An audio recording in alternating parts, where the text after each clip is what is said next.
오늘 우리에게 주시는 하나님의 말씀은 베드로전서 4장 12절에서 19절의 말씀입니다. 우리 같이 한번 하나님 말씀을 교독하시도록 하겠습니다. 베드로전서 4장 12절에서 19절의 말씀입니다. 저와 한 절씩 말씀을 교독하시도록 하겠습니다. 먼저 제가 12절 읽도록 하겠습니다. 사랑하는 자들아, 너희를 연단하려고는 불시험을 이상한 일 당하는 것 같이 이상히 여기지 말고 그리스도의 고난에 참여하는 것을 즐거워하라.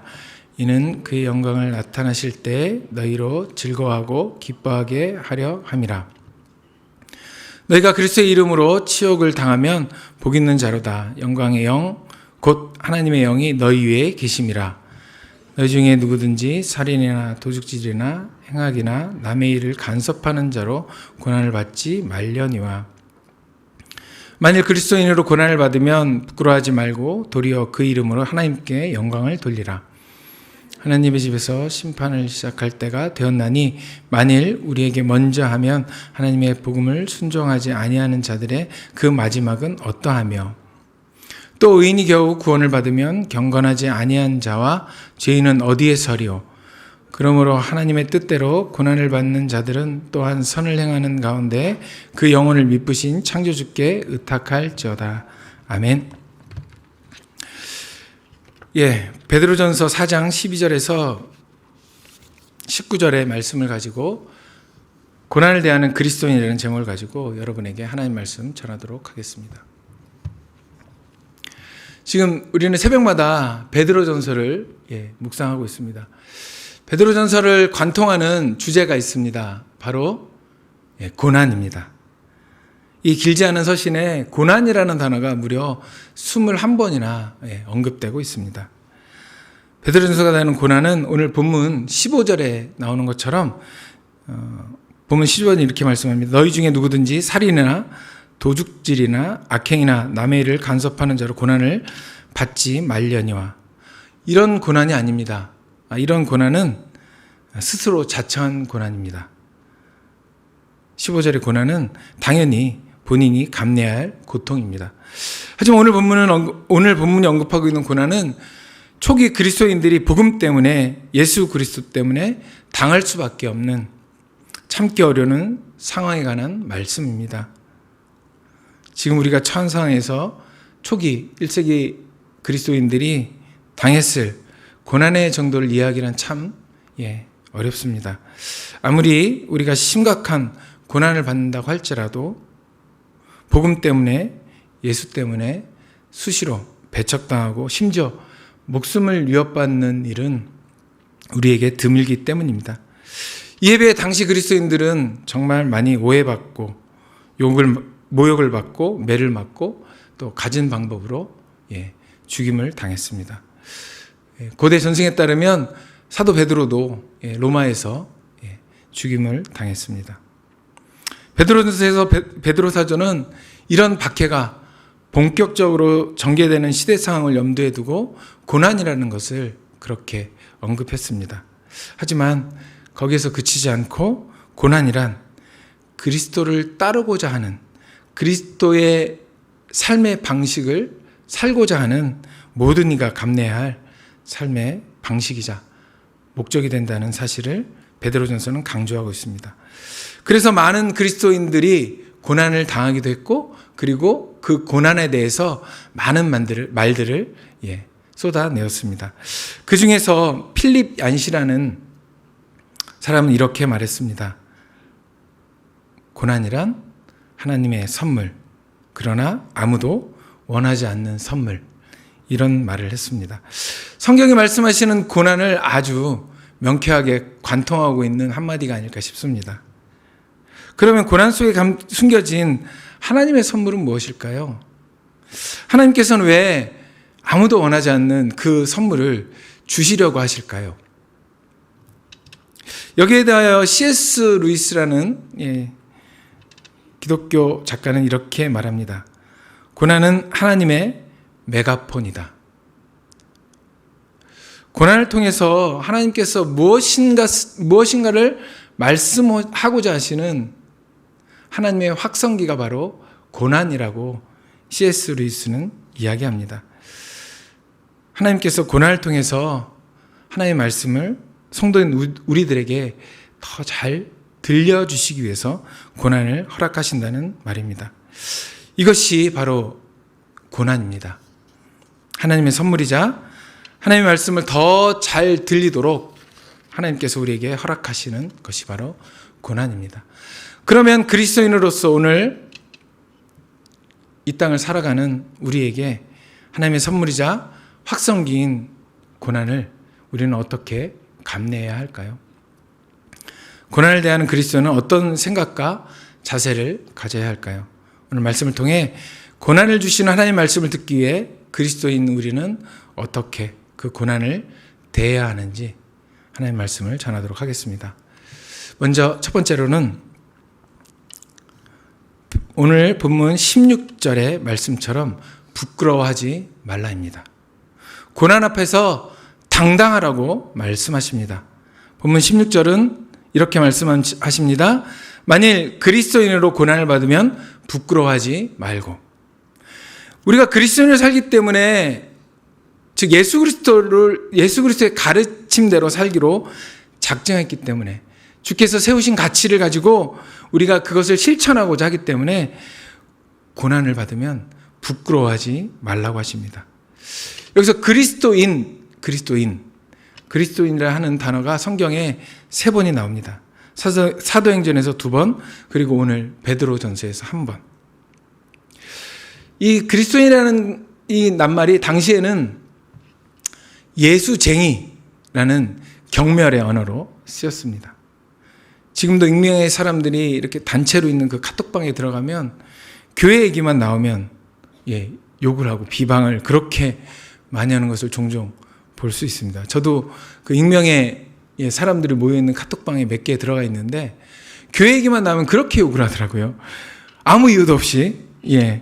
물론 그 비방과 욕 중에는 우리의 실수와 우리의 잘못 때문에 그렇게 욕을 듣는 경우도 있지만 대개는 근거 없는 비방과 모욕이 많은 경우가 있습니다. 그럴 때 우리는 부끄러워하지 말고 당당하라고 말씀합니다. 예수님께서 이렇게 말씀하셨습니다. 마태복음 5장 11절에서 12절의 말씀. 나로 말미암아 너희를 욕하고 박해하고 거짓으로 너희를 거스러 모든 악한 말을 할 때에는 너희에게 복이 있나니 즐거워하라. 기뻐하고 즐거워하라. 하늘에서 너희의 상이 큼이라. 너희 전에 있던 선지자들도 이같이 박해하였느니라. 우리가 그리스도인이기 때문에 선택한 생활 방식으로 인해 수치를 당하고 고난을 받는다면 그것을 부끄러워하고 그리스도인임을 감추지 말라고 강조하십니다. 오히려 그 이름을 주신 하나님 때문에 찬양하라고 하십니다.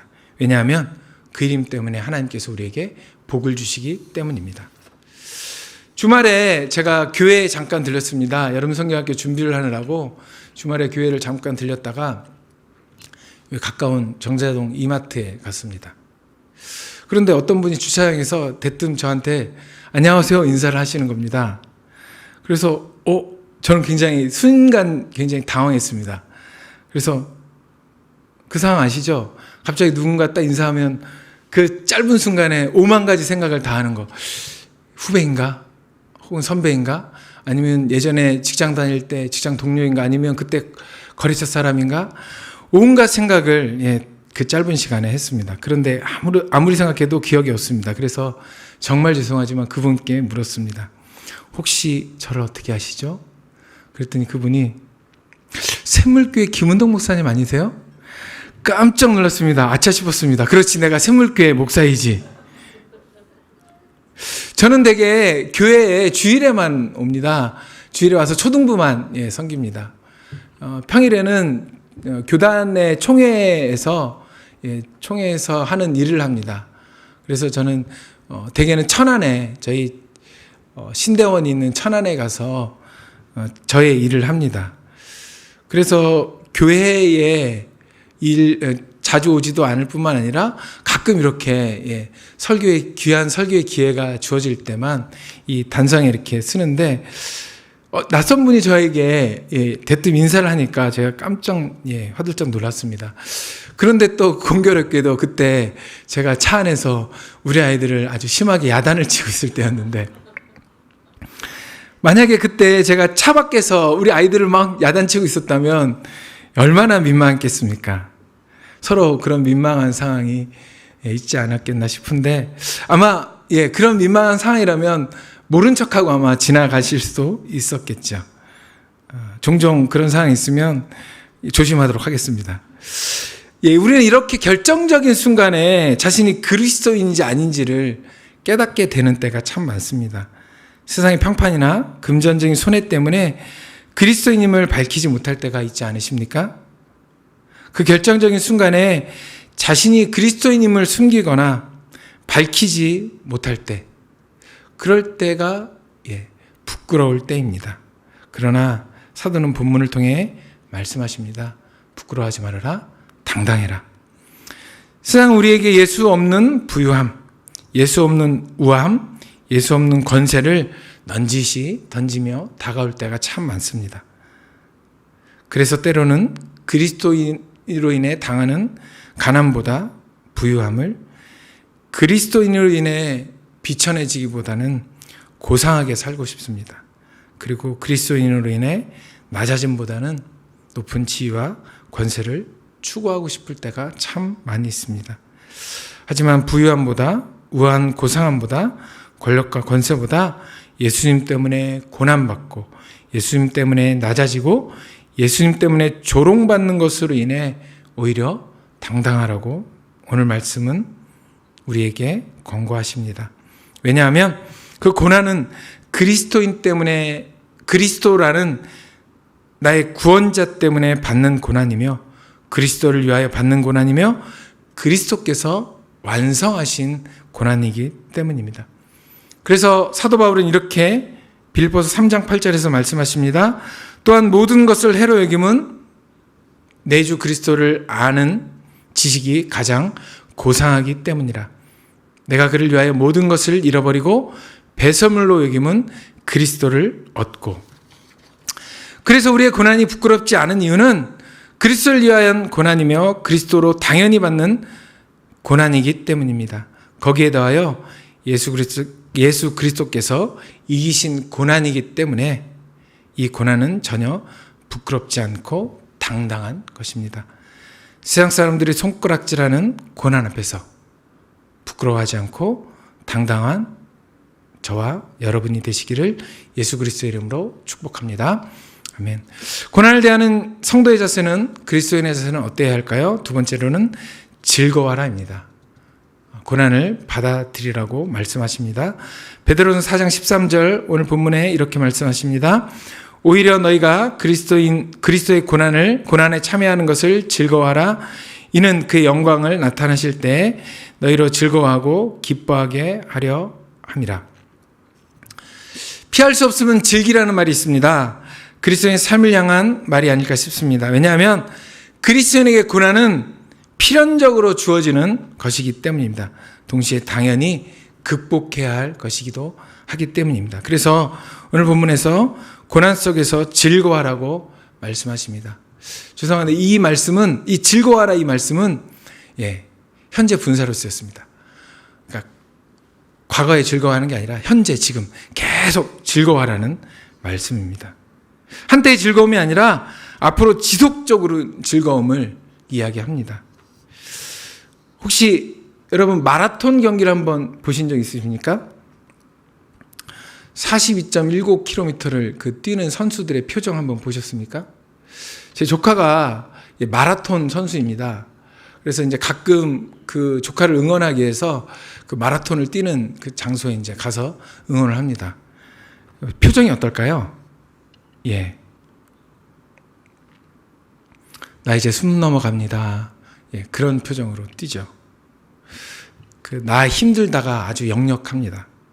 그런데 마라톤을 뛰면서 웃으라고 지금 말씀하시는 겁니다.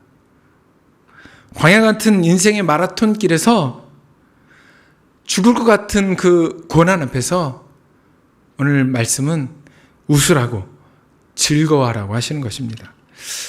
참 도무지 안 됩니다. 도무지 그렇게 할 수 없습니다. 그런데 그렇게 하라고 말씀하십니다. 어떻게 그렇게 할 수 있습니까? 오늘 우리가 찬양한 것처럼 예수님 때문에, 예수님이 함께 하시기 때문에 가능합니다. 13절에서 참여하다, 참여하는 이라는 우리말로 번역된 헬라어는 우리가 잘 아는 교제라는 말입니다. 코이노니아, 같은 어원에서 나온 단어입니다.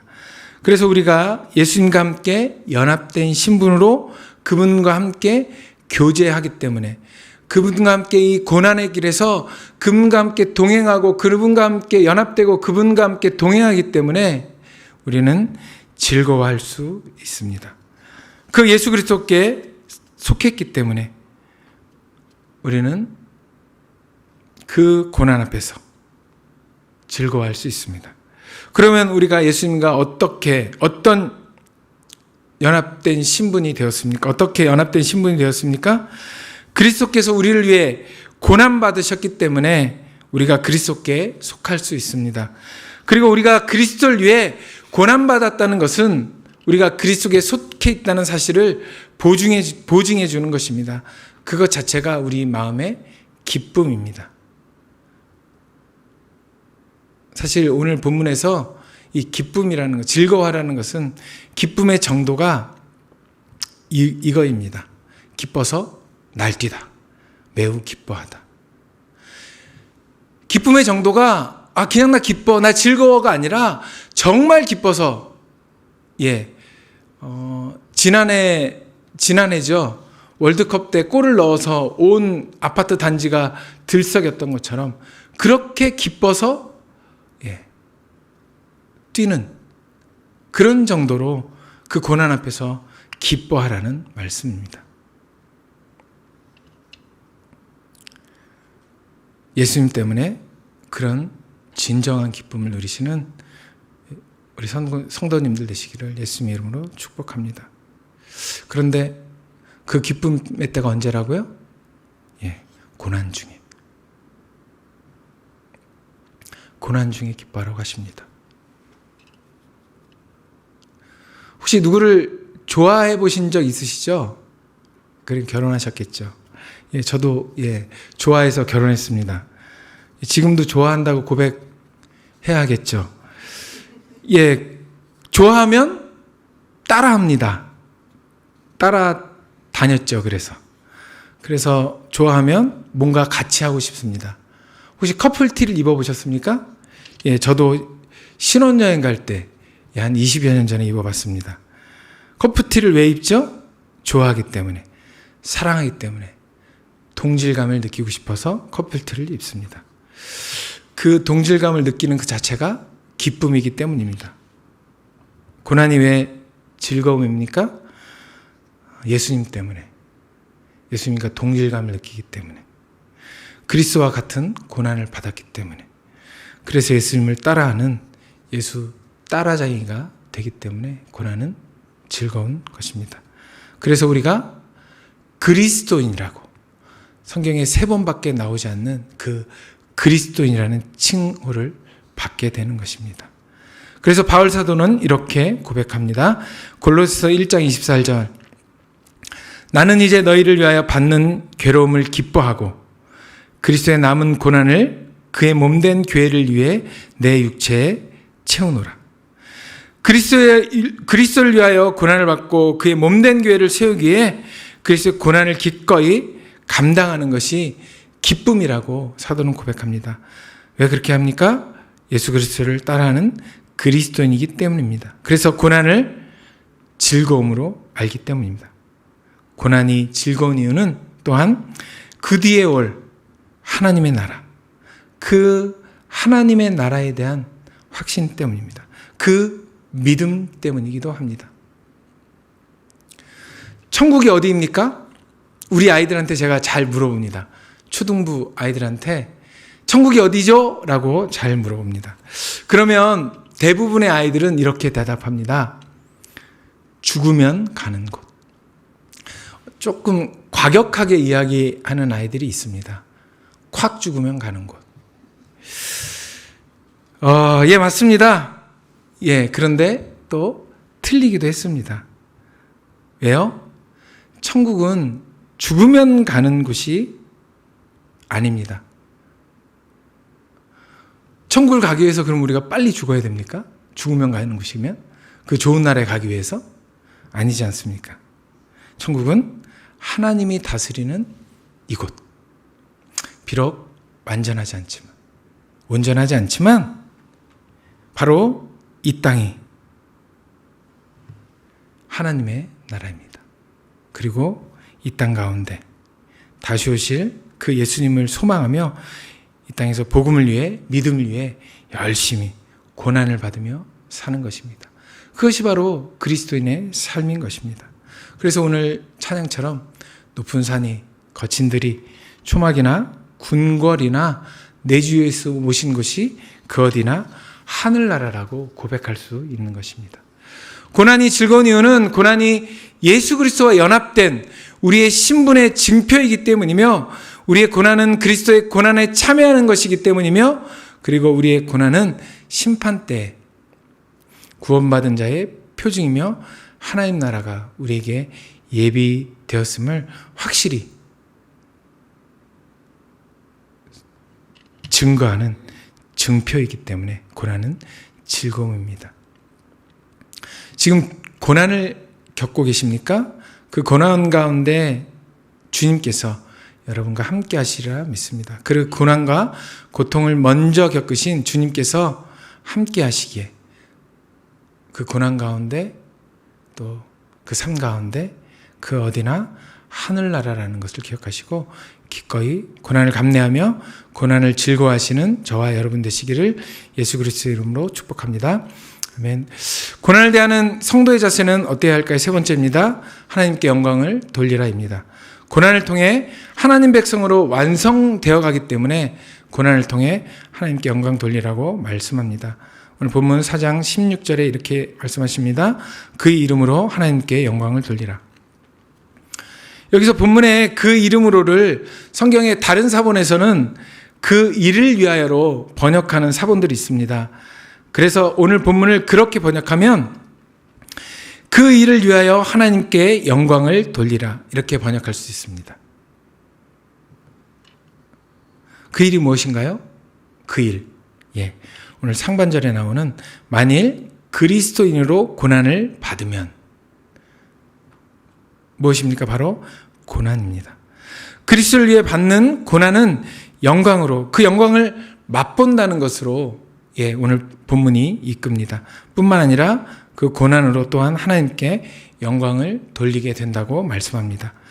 성도들이 그리스도인이라는 이유로 고난을 당할 때 하나님은 영광을 받으십니다. 까닭없는 고난을 받은 욥을 통해서 하나님께서는 영광을 받으셨습니다. 당대 의인으로 하나님께서 인정하신 욥에 대한 사단의 참소는 잘못되었다는 것이 입증되었습니다. 그리고 욥의 의로움과 하나님의 정당함이 입증되었습니다. 욥의 의로움 때문에 하나님께서는 영광을 받으셨습니다. 하나님은 고난을 통해 그 과정 가운데 성도의 의로움, 즉 성도의 거룩함을 완성해 가시면서 그 거룩함으로 하나님은 영광을 받으십니다. 오늘 본문을 포함한 베드로 전체를 통해 그리스도인은 필연적으로 고난을 통과해야 된다고 말씀하고 있습니다. 이 고난을 통해 그리스도인은 우리를 향한 하나님의 소원인 우리의 거룩을 완성해 가는 겁니다. 아니, 하나님이 그렇게 그리스도인의 거룩을, 성도의 거룩을 완성해 가시는 것입니다. 그래서 그 고난 가운데 하나님의 사랑을 또 그 은혜를 배우고 깨닫게 되는 것입니다. 베드로전서 1장 15절에서 16절은 이렇게 말씀하십니다. 오직 너희를 부르신 거룩한 이처럼 너희도 모든 행실에 거룩한 자가 되라. 기록되었으니 내가 거룩하니 너희도 거룩할지어다 하셨느니라. 거룩을 나타내는 히브리어 단어를 코데시라고 합니다. 코데시는 깨끗함, 정결함, 티 없음 이런 뜻이 아닙니다. 정결하고 정말 순수하고 깨끗하다는 뜻을 가지고 있지 않습니다.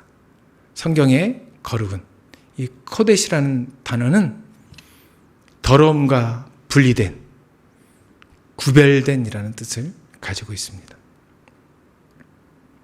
성경은, 하나님은 우리 성도에게 티 없이 맑고 아주 순수하고 정결한 것, 그것을 원하지 않으십니다. 왜요? 우리는 이미 죄인이기 때문입니다. 우리는 티 없이 맑고 순수할 수가 없습니다. 다만 우리는 세상과 분리되고 세상과 구별된 삶을 살아가는 것입니다. 그것으로 말미암아 하나님 앞에서 거룩을 완성해 가는 것입니다. 마태복음 5장 16절은 예수님께서 이렇게 말씀하십니다. 이같이 너희 빛이 사람 앞에 비치게 하여 그들로 너희 착한 행실을 보고 하늘에 계신 너희 아버지께 영광을 돌리게 하라.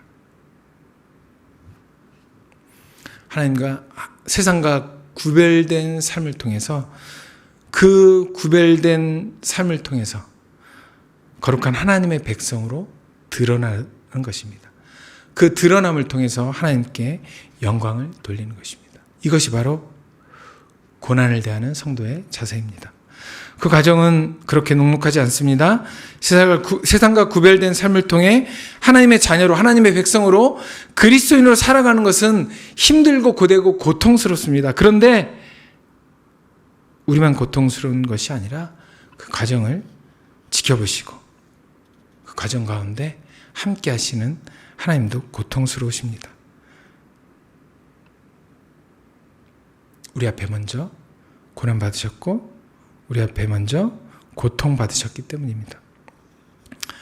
당신의 자녀의 고난을 곁에서 지켜보시는 하나님 마음, 하나님의 아버지 마음도 아마 굉장히 아프실 것입니다. 그렇기 때문에 우리의 고난이 즐겁고, 그렇기 때문에 우리의 고난을 통해 하나님께 영광을 돌릴 수 있는 것입니다. 혹시 아이가 자전거를 배울 때 한번 생각해 보셨습니까? 어떻습니까? 아이가 잘 가도록 계속 뒤에서 붙잡아 주십니까? 아니죠. 어느 순간에 손을 놓죠. 왜요? 그 아이가 넘어져도, 그 아이가 무릎팍이 까져도, 그런 경험으로 인해서 아이가 자전거를 정말 잘 탈 수 있게 할 수 있기 때문입니다. 아마 하나님 아버지의 마음도 이런 마음 아니실까 생각됩니다. 아파도 힘들어도 겪어내야 멋지게 그리스도인으로 살아갈 수 있기 때문입니다. 이와 같은 고난도 우리를 더 온전한 그리스도인으로 만들어갑니다.